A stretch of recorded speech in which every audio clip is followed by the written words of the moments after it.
Solve log base 3 of y equals negative 2. So we're going to solve this equation. Let me bring it down here. Log base 3 of y is negative 2. Okay, so how do we solve this kind of thing?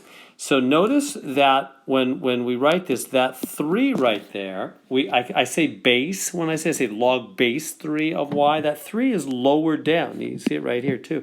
It's kind of lowered down a little bit. That's on purpose. And what they're saying is that's a base.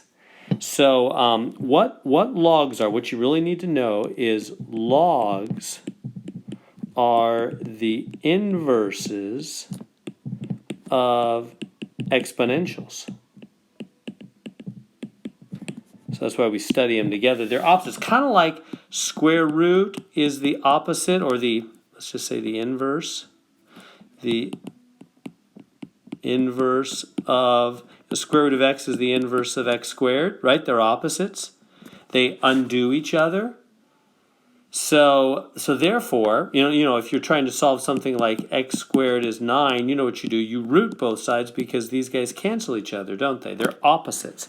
Well, it's the same deal with logs and exponents. If you have a log and you want to get rid of it, right? Because we're trying to get y alone, so we want to get rid of this log 3 thing so we can solve for y and get y alone. Well, guess what we do? We do with the opposite. Just like when we look at x squared, we do the opposite, which is a root. And you got to do it to both sides, because when two things are equal, you got to treat them the same so they'll still be equal afterwards. So what am I going to do to get rid of that log? I'm going to base 3 power to the power. I'm going to bring in 3 as the base to the power of the left side and right side. Because exponentials, powers, are the opposites, the inverses of logs. That'll cancel these out, just like a square root and a second power cancel each other out. Y will be alone, and this is just 3 to the minus 2.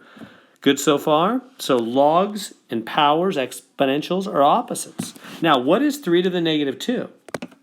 This might be probably an important question. Let me write out the rules here. Negative powers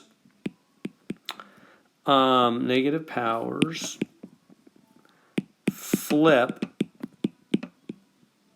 the fraction upside down, then the power becomes positive. So you flip it and then the power becomes positive. So this is going to be 1 over 3 to the positive 2. So that negative power jumps out. The way I think of it is they're negative. They're like somebody at a job they don't like. They're negative. They're unhappy. They want to jump to the other side of the fraction. They want to jump to a new job. And after they jump, then they're happy. The power is positive. It's happy. It's positive. So this is 1/9, isn't it? Let me write that a little better. 1/9. Because 1 over 3 squared is 1/9.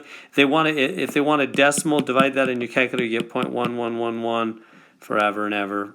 There we go.